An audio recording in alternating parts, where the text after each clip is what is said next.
Welcome to Sustainability Bridges, a Eurosif podcast aimed at building bridges between policymakers, investors, academics, and civil society around the theme of sustainable investing.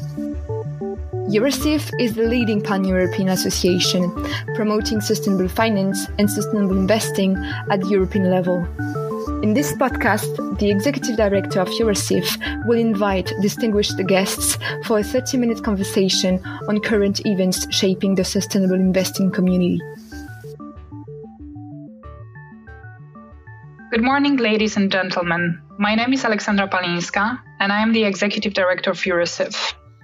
For this episode of Sustainability Bridges, I am honored to be joined by Mrs. Sirpa Pietikäinen, a member of the European Parliament since 2008. Sirpa belongs to the group of the European People's Party, Christian Democrats, and the Finnish Kansallinen Kokoomus. She is an active member of the Committee on Economic and Monetary Affairs. Together, we are going to discuss the EU Green Bond Standard, the EU Taxonomy, the Sustainable Finance Disclosure Regulation, the Corporate Sustainability Due Diligence Directive, and the evolution of the Sustainable Finance Regulatory Framework in the EU and beyond. Dear Sirpa, thank you for joining us today. Thank you for inviting me. Very happy to be here with you. And sorry about the voice.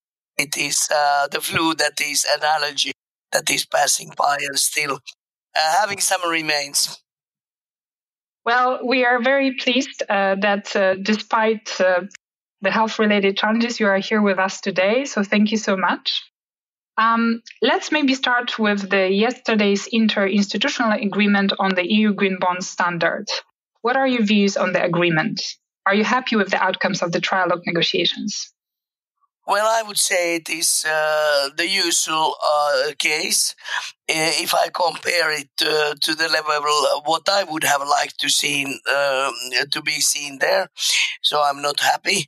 I would have liked it to be much more stricter, and even having the next steps already sort of agreed how to tighten it up to really steer the investment on these directions. But knowing the political climate and how this whole sustainable finance moves forward step by step, I think that we can all in all be content with the result and start with this one. I think you're very right. I mean, that's at the end of the day, I would say one of the flaws of the EU legislative making process that, of course, the end result is always a compromise, but I think still quite a lot has been achieved, so congratulations for this agreement, which of course is an important one. And indeed, it will be, a step forward, I think, in the attempts to prevent and fight greenwashing and, create a standard or, a label of, higher standards that will give also more certainty to the investors and also further increase the transparency on the sustainability-related considerations. Exactly, and actually, if we look for the next steps on the Green Deal and the amount of finance what we need both from the EU side, public funding besides the private funding, that is of course the leading force. I think that the Green Bond Standard is required and needed there to have the financing vehicle also for these actions. Indeed. Now, moving on to the next topic. As the rapporteur in the European Parliament's Committee on Economic and Monetary Affairs, you played a central role in developing the EU taxonomy of environmentally sustainable economic activities. Looking back at how it evolved and where we are now, what are your key takeaways? What do you see as the main achievements and things could be improved? And what do you think is and should be the future of the EU taxonomy? Well, first of all, it feels like I would be talking about my own child when I'm talking about the taxonomy. And there are times when one is so frustrated not to know what to do with that child that is sort of turning out to be a horror kid, like what we know about the taxonomy standards on climate on nuclear and gas.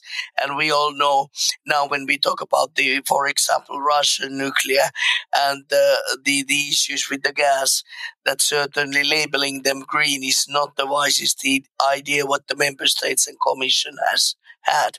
But all in all, referring to myself on the green bond standard, is still a good step, and we need to sort of keep on struggling from here. I think that it's good that we have it. The first level regulation is very much on place. There are some flaws, like the incineration and waste treatment that I would have not liked to see in, because in circular economy you do not have waste. So why to incentivize this? But sort of when it says it needs to be science-based, based on indicators substantially better than the industry average, it gives the good grounds. And then again, if we look that we sort of set most of the climate standards, there quite easily we can see the path forward in construction, in energy, in transportation. The forests were not a good one, because if you say that anything you do, if you obey the legislation, I really can't see when then if you obey the legislation, you are better than the industry average. And this is to incentivize the substantially better procedures. So there's a room for improvement. Agriculture we do not have, because it is so contested area, and there are a lot of pressures to label all agriculture in Europe green. And this no one would believe to be the case. So I don't know when we can come back on this. But then now we are waiting the whole bulk of the next serious delegated acts. Biodiversity, with this 30% ecosystem-friendly areas as in biodiversity strategy. This is going to be a huge issue to some agriculture, especially in forest countries. Can't be always so proud of Finland here, or the Nordics that matter, because of course it's a big part and important part of the industry, but you would need to see the future development steps there too. Then we do have the circular economy, looks pretty okay. Then we do have the water issue and the emissions, so the pollution. And hopefully we get this out from the Commission. And then again, it might that the forests and agriculture are left over because the biodiversity is so contested there. Better not to have anything than to have something that is not credible. And then the Commission actually promised the social standard to make an impact assessment and evaluation whether it is needed. And now we have the due diligence, as we know. So the social standard, the ESG as a whole pack, is coming from windows and doors. So you should have it as a part of the taxonomy. But this is not what we are going to see during this Commission. So now all the forces and hopes and lobbying is gearing up to the next Commission and to the next steps of sustainable finance. Indeed. Thank you so much for that. I mean, I also hear that the only thing we can still expect is the publication of the so-called Taxo 4 Delegated Act, so the technical screening criteria on the remaining environmental objectives, which I understand is now planned for the end of June.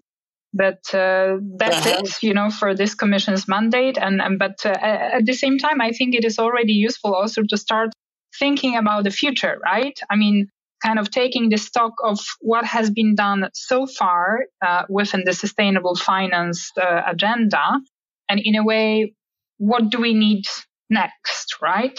I mean, also reflecting on the certain things that maybe need some improvements, amendments, like, for instance, SFDR, so the investor disclosure regulation. But at the same time, yes, also, even in the context of the EU taxonomy, thinking like, okay, is it enough to have a taxonomy of the sustainability, environmental sustainable economic activities, right? Or whether in the context of trying to promote the transition, whether actually it could be interesting to further extend the EU taxonomy framework and also eventually constitute the, significantly harmful taxonomy of the significantly harmful economic activities, and then the so-called amber category in the middle, so the kind of intermediate, as well as fleshing then out the no significant impact economic activities. And in a way, this is something that was also in part of the recommendations of the former iteration of the platform on sustainable finance, which ended its mandate in autumn last year.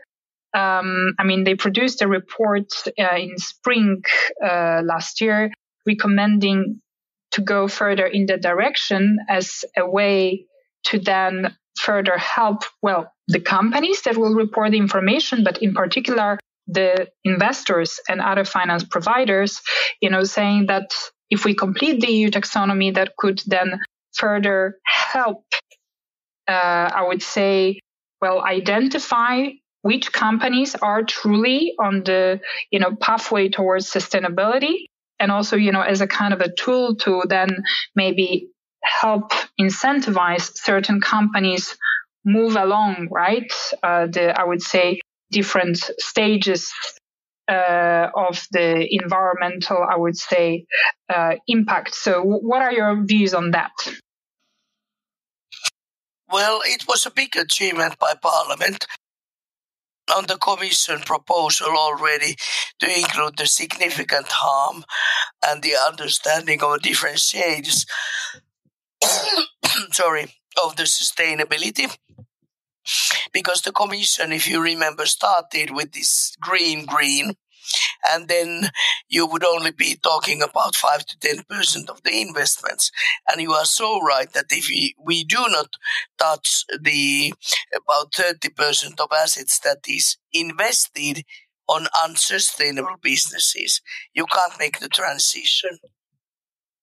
But then again, politically, it's totally impossible, both in the Parliament, at least at the moment, and in the Council, to define what is significant harm is the furthest what we can go. And that's why this end will not sort of come in fruition soon. But it is moving on this direction. The Parliament wanted that this would be fully fledged accounting. Basically, it's 50 shades of grey and green, and you are somewhere in the continuum. And it would be important to investors to see in which point of the path the company is in climate. But then again, there's the biodiversity, and then there's the circular economy, then there's the pollution. And then you can't make solar panels with child labor and call it sustainable. And then when you get a multi-factor changing area, it's just like in accounting. You can't fix a fixed number. What is the best number to invest in R&D or marketing or personnel or in cooperation with some others? You can come up with different kind of mixtures, a good or to the bad outcome. And you would need to have this continuum of information so that you could get to see the fully fledged picture, especially in complex areas like in construction. Okay, this is climate friendly. But in biodiversity, there's issue or vice versa. This is fully circular, but not very energy efficient.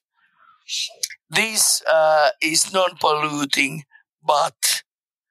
and you very rarely can find this kind of a perfect lottery win that sort of takes it all. And that could cover actually a big part of the transition.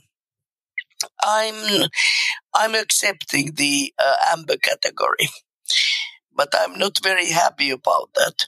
I understand that there's the pathway how you get from fossils to, let's say, to energy efficiency. But quite easily what happens is that we guide the investments on side tracks, something that is better but not good. Then you have your money there. Let me pick up the gas example of this. We all know the constructions and that you should stop heating up your buildings with coal.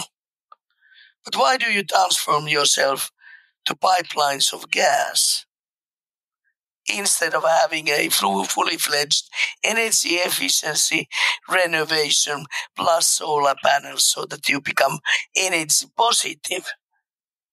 And how does it actually help you if you invest in between in gas to change to this sustainable form?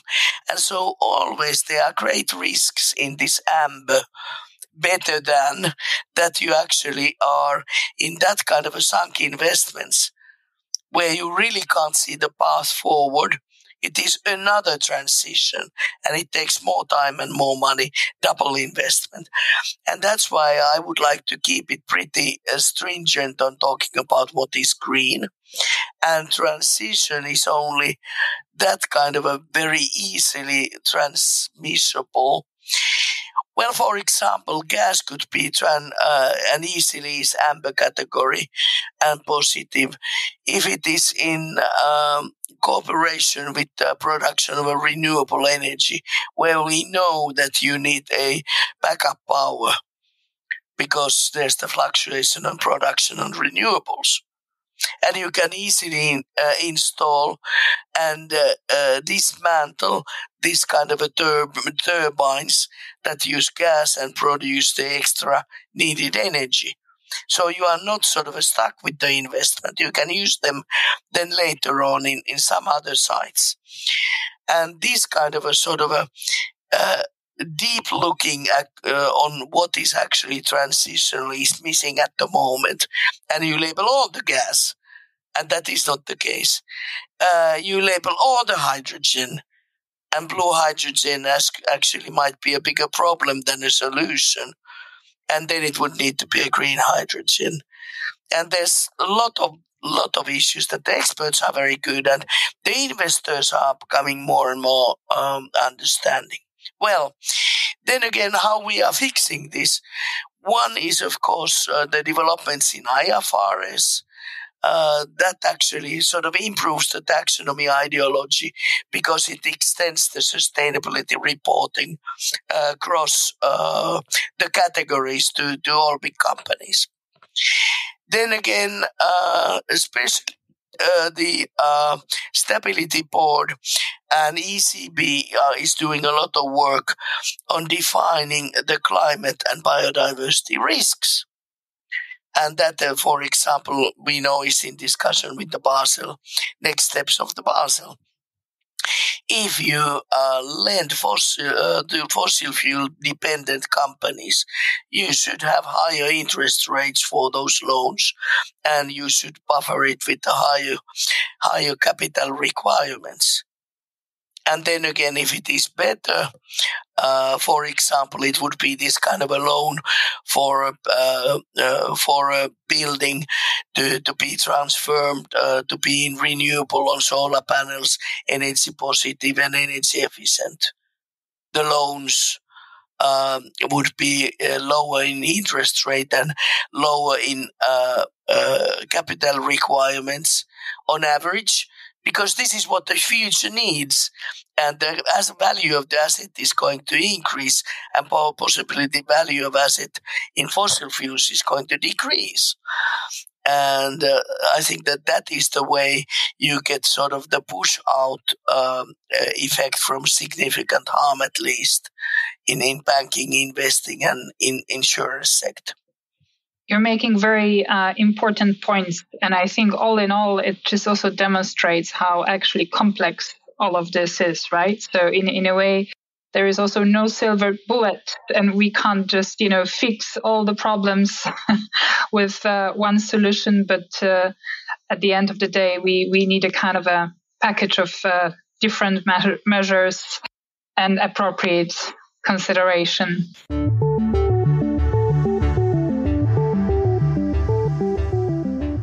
Now moving on to the next topic. In your role as Shadow Rapporteur, you actively shape the Sustainable Finance Disclosure Regulation, known as SFDR. What is your take on the first years of the application of these rules? And what do you think should be the improvements in the context of the upcoming review of these rules as announced by the Commissioner McGuinness? Well, I would say that this was the first step, but the Parliament needed to give back quite a lot on trialogues. For example, we do not have the unified benchmark what to use on there. The taxonomy could have been one, but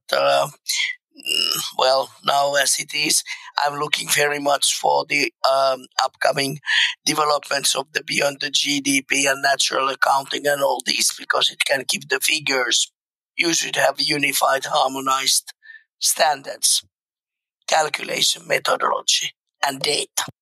And this is what we are still lacking and pushing from the Parliament very hard for the Eurostat and others to provide. Now, when you can use different benchmarks, it is pretty opaque. It's very cumbersome for the investors to know, should I do this or that? And the comparability is not excellent. And then again, I think that we should actually extend it to basically to all investors. We could exclude the smallest ones, but not some categories of investors. So these are the next steps, and then to benchmark it bulletproof on indicators, science-based indicators, and that again goes to Eurostat and UN Statistical Authority. In the longer run, we should have a global data pool. What is sustainable? What is natural capital? How you measure it? What is the methodology for LCA, life cycle analysis? Because that needs to be true as long as possible extended for the first shovel on the mine up to the last breath of the material on going down. And we can see there's a huge difference if there's the building standing for 20 years or 200 years. A car that can sustain 2 years or 20 years. And that matter whether sometimes something is more resource consuming but longer lasting and easier to reuse. And sometimes it is vice versa. Anyways, you wouldn't reuse your blue cheese wrappings. And so you need that kind of a sound methodology. Like in accounting, you have the return on investment and others. And then, of course, you improve while you get more information and experience the methodology. But it's there. Everybody uses public and private accounting and disclosure. And this is what we are still quite far from. But I'm expecting quite rapid changes within, let's say, next 5 plus years, because the information is coming up there. The pressures for GDP, this is the beyond the GDP, and the measurement of the semester with these tools is coming there. And of course, we can't ask only the private sector to do the task. the public needs to do it also, and that is tough also, as we know. And then you should have the same harmonized methodology in company reporting, in investor disclosure. Now they are not one in one, as we know, and it's unfortunate. And it should be one in one on terminology and limits in taxonomy. Then these should be basis on credit rating agencies, rating companies, and rating governments also. So you shouldn't sort of lose your assets, the natural capital. And if you just increase your financial status, but you destroy your natural capital, that is not an acceptable trade-off. I think you're making very important points, and also emphasizing the important role to play by the public finance. I don't think we can really rely only on the private finance to save the world. And on top of that, I think we can even sometimes take a step and ask ourselves a question. By merely trying to mobilize finance and try to orient it or channel it in certain economic activities, whether that's enough, right? And in a way also, while the sustainability-related disclosures are crucially important, probably we're not going to save the world with the disclosures only.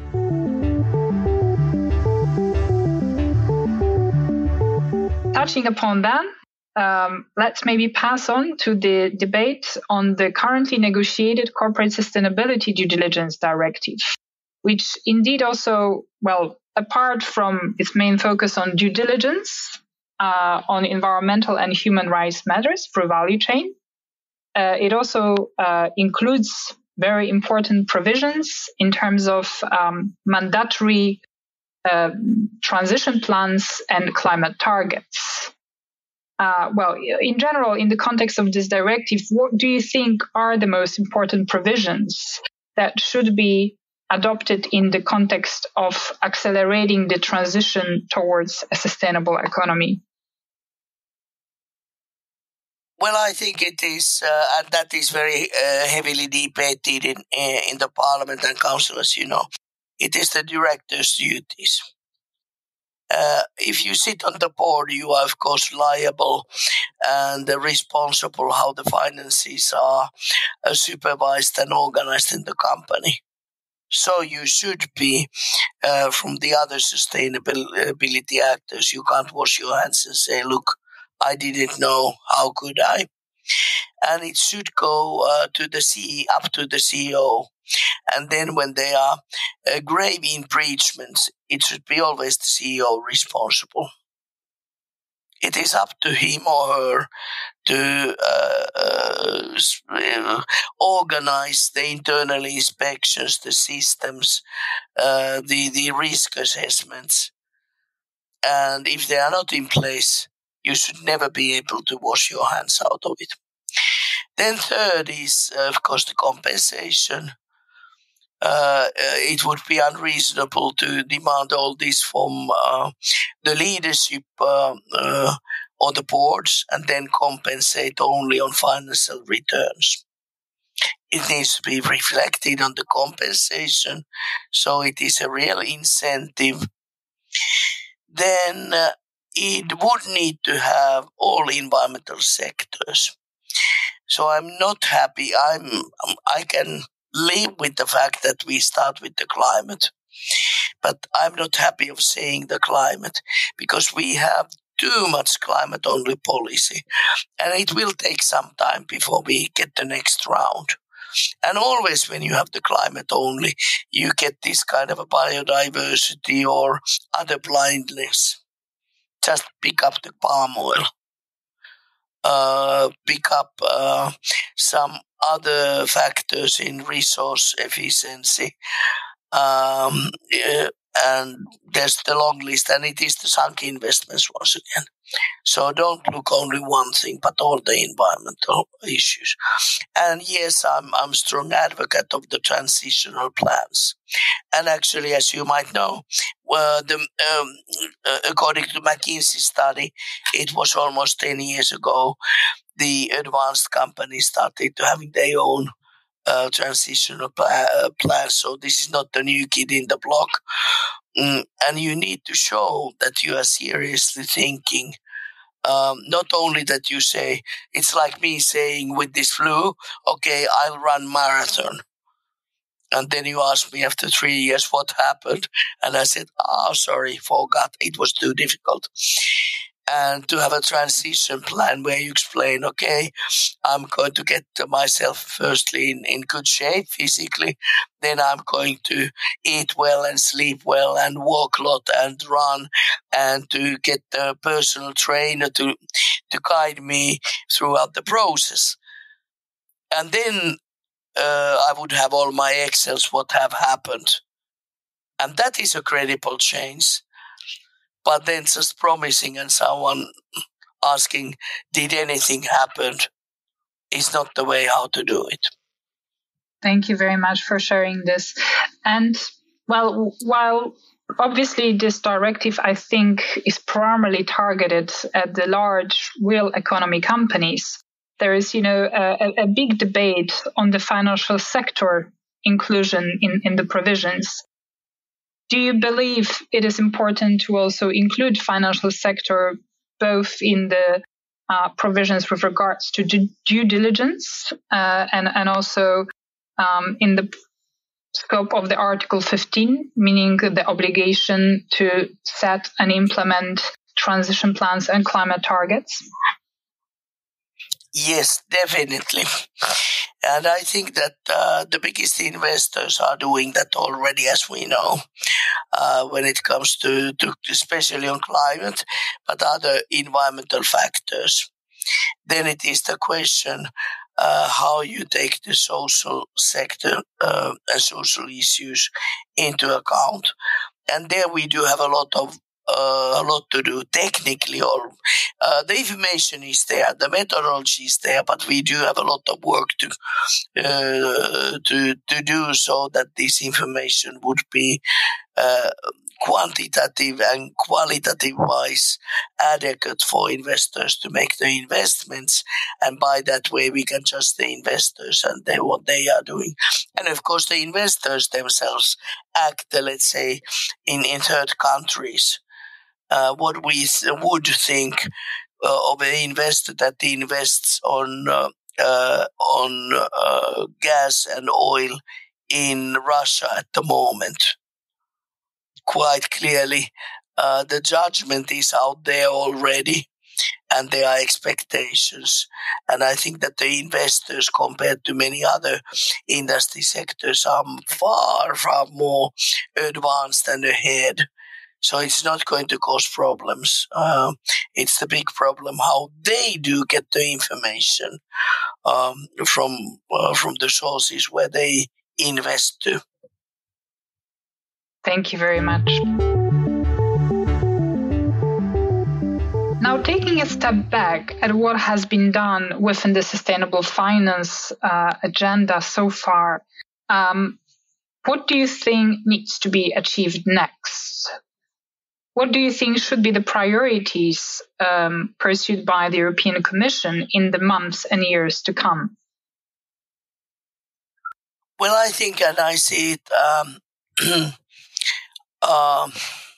vital, inevitable, that the next Commission has the next steps on Green Deal as a part of its circular economy and other sectors. And as a part of it, part of the Green Deal, the next steps, 10 steps on sustainable finance. And a lot of that can be found. That was actually not that bad, the sustainable finance strategy, the roadmap, the program. What they presented, was it 3 years ago? And then everything was stalled because of the corona and all that. we would need to do at least five things. Firstly, strongly start establishing this EU and global database for investors and public also, so that we know. And a lighter version of that, I call it a nutritional value tablet, so that you do not need to go in detail in hundreds and thousands of pages and calculations. You can see that, okay, this is the average amount of calories and potassium and proteins what you have in cabbage, in carrots, in eggs, and in olive oil. Then you just calculate, okay, mayonnaise, this means X, and in coleslaw, this means Y. And then you can calculate this together, and you get a very good approximation what is the coleslaw, calorie, potassium, protein, whatever content.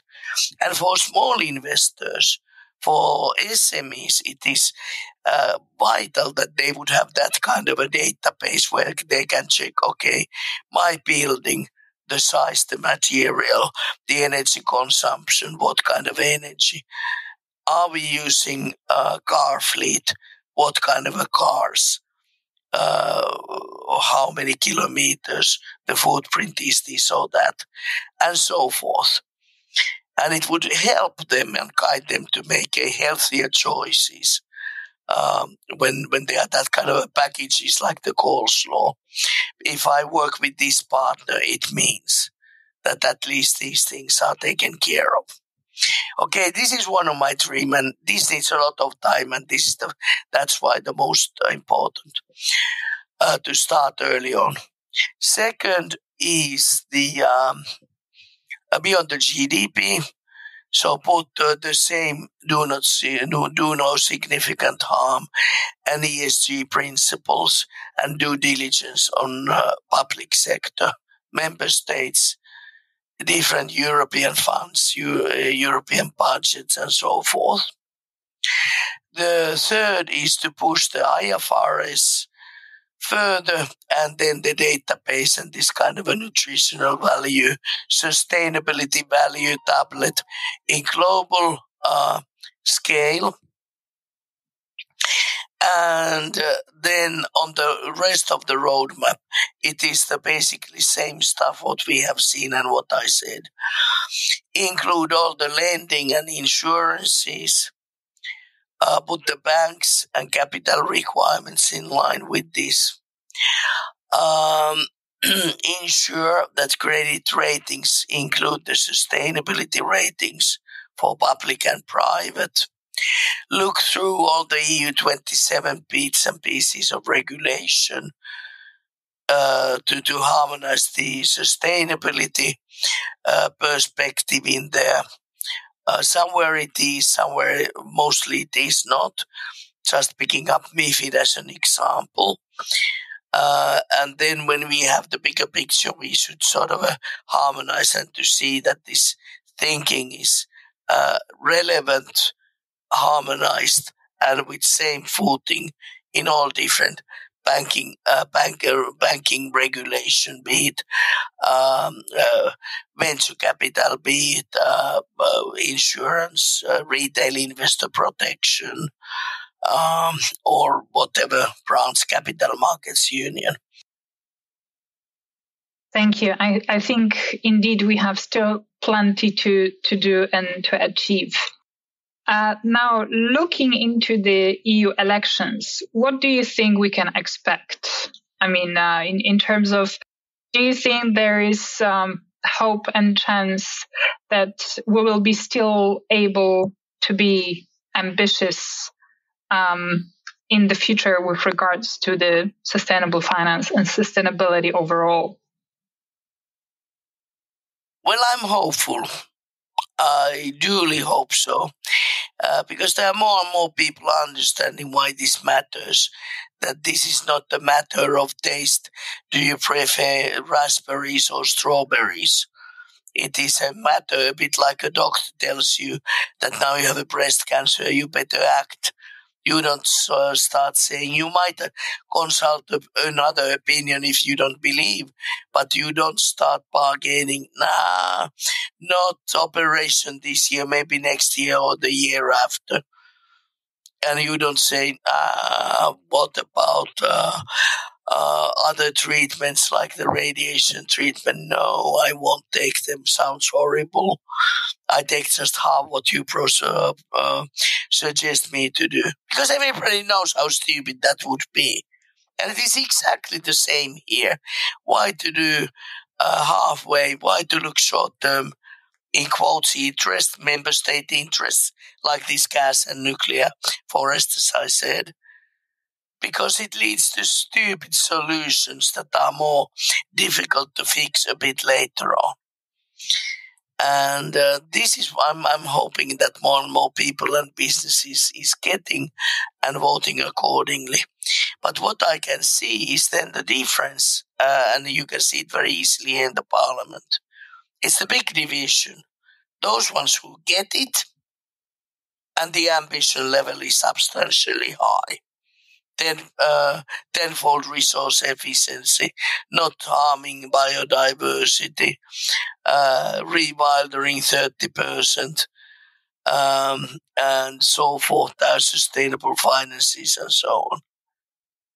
And then we have this, I don't know, growing or not number, but 20-30% of population in our member states and in parliament saying, world, I want to go out. I want to go to my grandma's pies and sunny Sundays on summer. And I don't want to have refugees. I don't want to have change. I don't want to hear about climate change. I love my diesel. I don't want to. And then it depends whom the politics listens. And in a way, it is a role of an adult and a child. Adult is the one who gets it. It's the spouse for the cancer patient who says, okay, we'll do it, we'll survive it, we'll figure out. And the child is there. No, mommy, don't go. It's dangerous. And in this picture, everybody knows that you shouldn't listen, only that worry. Mommy, I'm scared. World, EU, I'm scared. What will happen? The things are so different, what we are talking and doing, than they were 20 years ago. Well said. Now, we have quite a lot of asset managers, investors, and other financial market practitioners listening to our podcasts. Would you like to pass any messages, recommendations, or asks? I'm glad to do so. First one is you yourselves and the companies need ecological competence. You all know that you couldn't lead or manage the assets or your business and not to know what is a balance sheet or not to talk about reading it. And everybody takes that as a self-evident fact. Today's and tomorrow's world, you need to combine ecological competence and economic competence. You need to know in system-wise how ecosystems functions, what it means that we are using 1.5 times the planetary resources every year. What it means, what is endocrine disruptors, and why you need to dechemicalize. You need to learn fast, and you need to have some experts in your boards. Some at least who's really good both in economics and ecological competence. And all of the people should have at least mediocre ecological competencies. You wouldn't hire a person who doesn't understand what is a balance sheet to run your company, would you? Or to sit on your board. You shouldn't hire a person who really doesn't understand what the ecosystem is. This is the first. Then the second, and this is very much in line with the first one. If politicians and science disagree, don't listen to politicians, listen to science. We can't decide Fit for 55 is enough if the science says it is not, and it should be 75 for Fit 55 instead of now 55. And this is only debt that we are taking, and we need to pay it back later on, more costly. And the third is linked on this one also. It is the biodiversity. It's the new kid on the block. We need to, and it is more serious than the climate. And we can't look only at the climate. We need to look at the biodiversity. We need to take urgent actions there. And that's why that needs to be sort of embedded in transition plans and investment plans, and on the requests on companies, how they are making their transitional plans and how they are dealing with the biodiversity. And just saying we do not know and we do not have impact is not the right answer. And circular economy, then also believe those ones that are on the right track, who have the right question and right ambition level. And for your own sake, avoid the side tracks where you do something slightly better and end up with a stone-dead investment for the future. This is what I would like to say to you. And the last, the sugar on the bottom. Thank you that you exist. I've said in some places that when I was a young girl, I believed on Greenpeace saving the world. Nowadays, I'm believing that the investor community and the financial sector is going to do that, if anyone is. So I'm relying very heavily on you, because money runs the world. You can decide on what direction. And then, please do make pure business, really pure business. Thank you so much. Let's end on this very positive note. Thank you so much, Sirpa, for joining us today for this very insightful conversation and for your time. Thank you. It brings us to the end of this insightful conversation and the end of today's episode. Thank you very much for listening. Do not hesitate to like, follow and share this episode of Sustainability Bridges. Eurosif will continue in the next episode to bridge the gap between the policymaking and the practice of sustainable investing with the help of distinguished guests. In the meantime, please visit our website and follow us on social media to stay tuned. See you next time for a new episode of Sustainability Bridges.